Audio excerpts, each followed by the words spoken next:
Tapi sama sekali nggak dikerjakan oleh Anies Baswedan. Selama 5 tahun ini, dia justru bikin sumur resapan. Apakah berfungsi? Enggak. Sumur resapannya juga nggak bisa nampung air, airnya tetap meluber, dan akhirnya dia beli pompa air buat nyedot air-air yang ada di sumur resapan.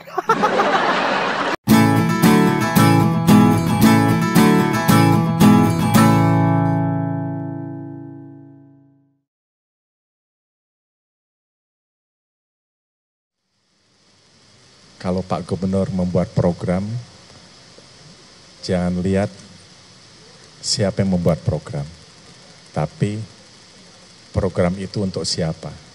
Kalau itu untuk masyarakat, tadi saya sampaikan ke Pak Gubernur. Pak Gubernur, jangan melihat program itu dibuat oleh siapa, tetapi lihatlah program itu untuk siapa. Kan untuk masyarakat. Ya apa yang diragukan lagi. Salam damai untuk Indonesia, berjumpa lagi bersama saya, Papa Dimas. Info kali ini datangnya dari PJ Gubernur DKI Jakarta, Heru Budi Hartono, yang sukses menampol Anies dengan telak saat mereka bertemu. Jadi kejadiannya gini, pada hari Rabu yang lalu, tanggal 12 Oktober 2022, Anies Baswedan sebagai Gubernur DKI kan bertemu dengan Heru Budi sebagai PJ Gubernur, penjabat sementara Gubernur sampai 2024. Mereka ini bersilaturahmi, kemudian juga berkoordinasi tentang program-program apa saja yang sudah dilakukan oleh Anies Baswedan, kalau ada. Dan Heru Budi kemudian ini juga akan melanjutkan program yang kira-kira belum dilaksanakan oleh Anies Baswedan sampai 2024 nanti. Dan kayaknya banyak. Dan pada saat selesai bertemu, kemudian mereka melakukan konferensi pers, Anies ini muji-muji Heru Budi. Dia mengatakan bahwa beliau ini adalah seorang yang sangat akrab dengan DKI Jakarta karena tumbuh dan berkembang di lingkungan pemerintah DKI Jakarta. Ya memang kita tahu ya, pada waktu Presiden Jokowi menjadi Gubernur DKI, Heru Budi ini menjabat sebagai Wali Kota Jakarta Utara. Kemudian pas waktu Ahok, Basuki Cahayapurnama jadi Gubernur, Heru Budi juga menjabat sebagai Kepala Badan Pengelolaan Aset dan Keuangan Daerah. Jadi secara infrastruktur, pengelolaan infrastruktur, kemudian secara pengelolaan keuangan, dia ini memang sudah nggak diragukan lagi. Sudah istilahnya sudah ngelontok begitu ya. Nah, dipuji-puji nih sama Anies. Tapi giliran Heru Budi yang kemudian memberikan statement kepada awak media, kepada wartawan, dia mengatakan bahwa jangan melihat siapa yang membuat kebijakan, tapi lihatlah kebijakan ini buat siapa. Kan telak banget itu. Karena kita tahu, selama ini Anies membuat kebijakan itu bukan buat warga DKI. Kebanyakan memang untuk dirinya sendiri, sebagai tunggangan, sebagai batu loncatan, supaya kebijakan ini nanti bisa menjadikan dia, bisa dibangga-banggakan dia untuk modal nyapres di 2024. Sekarang coba lihat, apa yang nggak dibangga-banggakan oleh Anies dari program kerjanya, yang sebetulnya ini sangat nggak ada manfaatnya untuk warga Jakarta. Yang pertama dari Formula E. Dia selalu membangga-banggakan bahwa ini sukses digelar.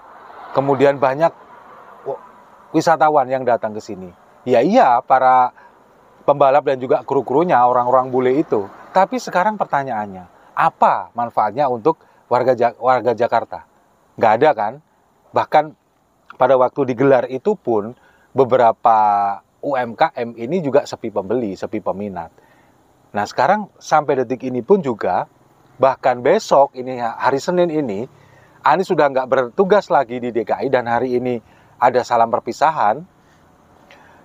Ini keuntungan, kemudian kerugian, bagaimana keuangan dari Formula E ini juga belum jelas sampai detik ini. Dan sekarang kabarnya ini lagi ditelusuri oleh KPK untuk dicari tersangkanya. Nah, kemudian apa lagi yang sering dibanggakan oleh Anies? JIS. JIS ini sekarang juga bermanfaat untuk warga DKI Jakarta ini ya pada waktu sholat Idul Adha dan Idul Fitri. Kalau untuk sepak bola sendiri, ya sewanya mahal, mahal banget. Bahkan kemarin juga mau digunakan untuk ajang friendly match atau pertandingan FIFA Matchday antara Indonesia melawan Curaçao. Itu juga nggak jadi karena memang fasilitasnya tidak memadai untuk pertandingan internasional. Bus ini tidak bisa masuk, kemudian juga atap plafonnya yang akhirnya juga menghalangi bus pemain dan ofisial untuk masuk ke sana. Lalu apa lagi? Program-programnya nggak ada yang bisa digunakan untuk warga masyarakat DKI Jakarta. Program penanganan banjir, coba lihat sekarang. Sampai detik ini, penanganan banjir belum ada solusi sama sekali. Padahal Presiden Jokowi di tahun 2020 ini sudah memberikan bantuan berupa master plan. Master plan-nya sudah ada. Presiden Jokowi mengatakan, ini nanti silakan mau dikerjakan, mau naturalisasi atau normalisasi, silakan. Yang jelas master plan-nya sudah ada, tinggal melaksanakan dan bahkan dibantu oleh pemerintah pusat melalui Kementerian PUPR. Tapi sama sekali nggak dikerjakan oleh Anies Baswedan. Selama 5 tahun ini, dia justru bikin sumur resapan. Apakah berfungsi? Enggak. Sumur resapannya juga nggak bisa nampung air, airnya tetap meluber, dan akhirnya dia beli pompa air buat nyedot air-air yang ada di sumur resapan. Ini kan jadi 2 kali kerja, mendon gaweni gitu loh. Buat apa dulu dibikin sumur resapan kalau misalkan akhirnya beli pompa? Ya mending beli pompa sekalian kalau misalkan sudah banjir tinggal disedot, dialirkan ke sungai dan lain sebagainya. Kan gitu. Jadi mendon gaweni akhirnya apa? Buang-buang anggaran lagi. Nah ini jadi pernyataan dari Heru Budi ini memang telak banget. Telak nyentil Anies, menampar muka Anies di depan media, bahkan di depan seluruh warga Indonesia. Karena kebijakan yang dilakukan untuk rakyat, sampai detik ini juga kita belum melihat itu. Perumahan, rumah DP 0, yang seharusnya melanjutkan program Ahok dengan rumah sewa, rumah susun sewa. Nggak dilanjutkan. Bikin program rumah DP 0. Nah, sekarang rumah DP 0 gagal, dia bikin kos-kosan. Kan sebetulnya konsepnya ini kan mengadopsi apa yang dilakukan Ahok, tapi dia nggak mau nyebut itu rumah susun sewa, kos-kosan. Nah, kemudian sekarang hari ini, hari Minggu, tanggal 16 Oktober, masa jabatan Anies sudah selesai. Dan di Balai Kota juga kita lihat mungkin di media-media banyak sekali kiriman karangan bunga yang mengucapkan bahwa Jakarta ini sekarang sudah bebas, sudah merdeka, sudah buang hajat, ya pokoknya banyak lah karangan-karangan bunga yang mengucapkan selamat berpisah kepada Anies. Tapi bukan sedih, kayaknya mereka warga Jakarta ini malah seneng.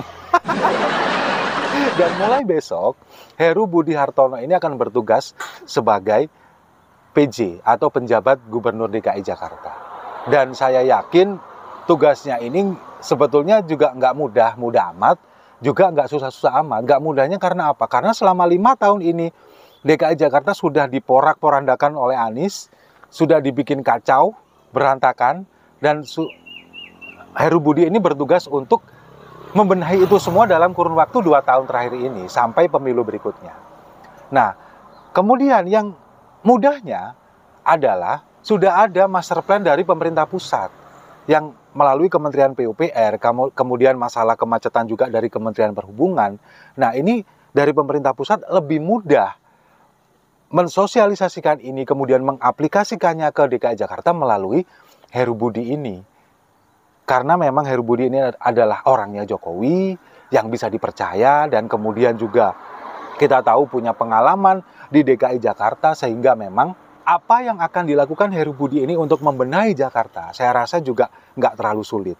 Karena ya pasti akan dibantu oleh Kementerian PUPR dari pemerintah pusat lah pokoknya. Dan dananya juga pasti APBD-nya ini juga pasti akan terserap dengan maksimal. Dan sekali lagi, kebijakan yang akan dilakukan pasti juga akan berpihak kepada rakyat. Cuman untuk penjabat ini nggak bisa mengambil kebijakan secara independen. Harus dikonsultasikan dulu dengan Kemendagri, terutama yang berkaitan dengan masalah anggaran.